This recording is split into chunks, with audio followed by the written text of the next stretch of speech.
Good evening বন্ধুরা। আমি এই বিকালবেলায় ভিডিওটা করছি। এটা আমার কামিনী বনসাই, বহুদিন ধরে, অর্থাৎ প্রায় 7-8 বছরের গাছ। একদম দেখছো বনসাই। আমি এই টবটা চেঞ্জ করব না, অথচ এটা তো খাবার দেওয়া দরকার। গরমকাল পড়ে গেছে, প্রচুর ফুল হয়, এরপরেই ফুল আসবে। তা আমি এখান থেকে মাটি আগে তুলে ফেলবো, তুলে আবার নতুন করে মাটি প্রিপারেশন করে আবার খাবার হিসাবে দেবো। গাছটা আরো সুন্দর হয়ে যাবে। আর যেগুলো ছাঁটা একটু ছেঁটে দিতে হবে। সেই জন্য আমি দেখাচ্ছি। প্রথমে তো আমি দোআঁশ মাটি নিয়েছি, আগে দেখে নিয়েছি। এই যে দোআঁশ মাটি, এটা নিয়েছি। এই দোআঁশ মাটির সঙ্গে আমি এই সব মাল্টিভিটামিন যে আছে, এনিম্যাল অর্গানিক যে ম্যানিওরস, সেইগুলো একটু মিশিয়ে দেবো খাবার হিসাবে। এই খাবার দিয়ে দিলাম। এবার খাবার দেওয়ার পর একটু নিম খোলা দেবো, যাতে পোকামাকড় না হয়। এই যে নিম খোল, এগুলো দিলাম। এছাড়া একটু ভিটামিন দিয়ে দিলাম। এই এবার আমাকে করতে হবে কি, এই সাইড থেকে সব মাটিগুলোকে তুলে ফেলতে হবে। এই তুলে তুলে তুলে ফেলতে হবে, কারণ এইখানেই আমি এই খাবারগুলো আবার রিপ্লেস করব।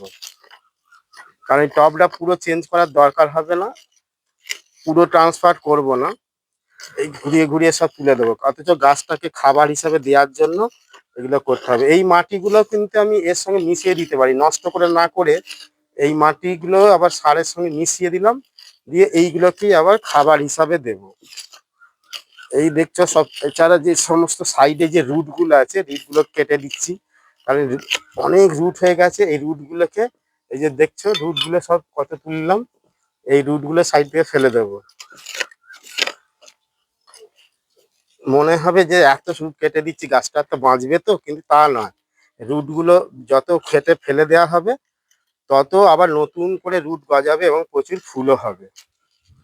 দেখতে পেয়েছো কত রুট? এই যে এই সাইড থেকে সব তুলে তুলে ফেলে দেবো। হ্যাঁ, এটা আমার কংক্রিট, আমার নিজের হাতে বানানো টব। লকডাউনের সময় এই টবটা তৈরি করেছিলাম সিমেন্ট বালি দিয়ে, নিজের হাতে করেছিলাম। সেই টবে রয়েছে বলে আমি এখন এইটা পুরো চেঞ্জ করব না, পরের বারে এটাকে পুরো চেঞ্জ করে করব। এখন এইভাবেই আমি ওদের রুট ছিঁড়ে দিয়ে আবার নতুন খাবার প্রয়োগ করব, গাছটা আরো ভালো হবে এবং প্রচুর এতে ফুলও হবে। আর তার সাথে সাথে কি করব, এইগুলো কেটে দেবো, কিছু ছেঁটে দেবো। এই যে জলগুলো কেটে দেবো, তাহলে আরো সুন্দর হবে। এই কেটে দিচ্ছি, তাতে কি হয়, বনসাইটা আরো ভালো হবে। যেগুলো বেড়ে গেছে একটা সুন্দর শেপে এসে যাবে। এগুলো কেটে দিচ্ছি। এবার খাবার হিসাবে যেটা মাটিটা তৈরি করলাম, এই মাটিগুলো দিয়ে দিতে হবে। আর একটু রোদ যদি কাটতে পারি তো ভালো। দেখি আর একটু পরিশ্রম করে। হ্যাঁ, কাটা যাচ্ছে এখনো।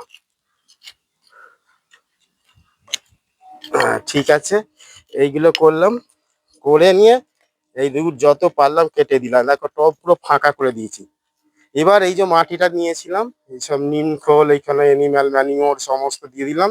এবার ওই খাবার হিসাবে এটা দিয়ে দেবো এই সাইডগুলোতে সব। এই যে দিয়ে দিলাম। এবার এই গাছটাই খুব সুন্দর হয়ে যাবে, পরের বারে প্রচুর ফুলও দেবে। ঠিক আছে। এইভাবেই কিন্তু পুরো টব চেঞ্জ রিপোর্ট, মানে চেঞ্জ না করে এইভাবেও কিন্তু খাবারকে মানে দেওয়া যায় গাছকে। সে খেয়ে আবার সুন্দর করে ফুল দেবে। ধন্যবাদ।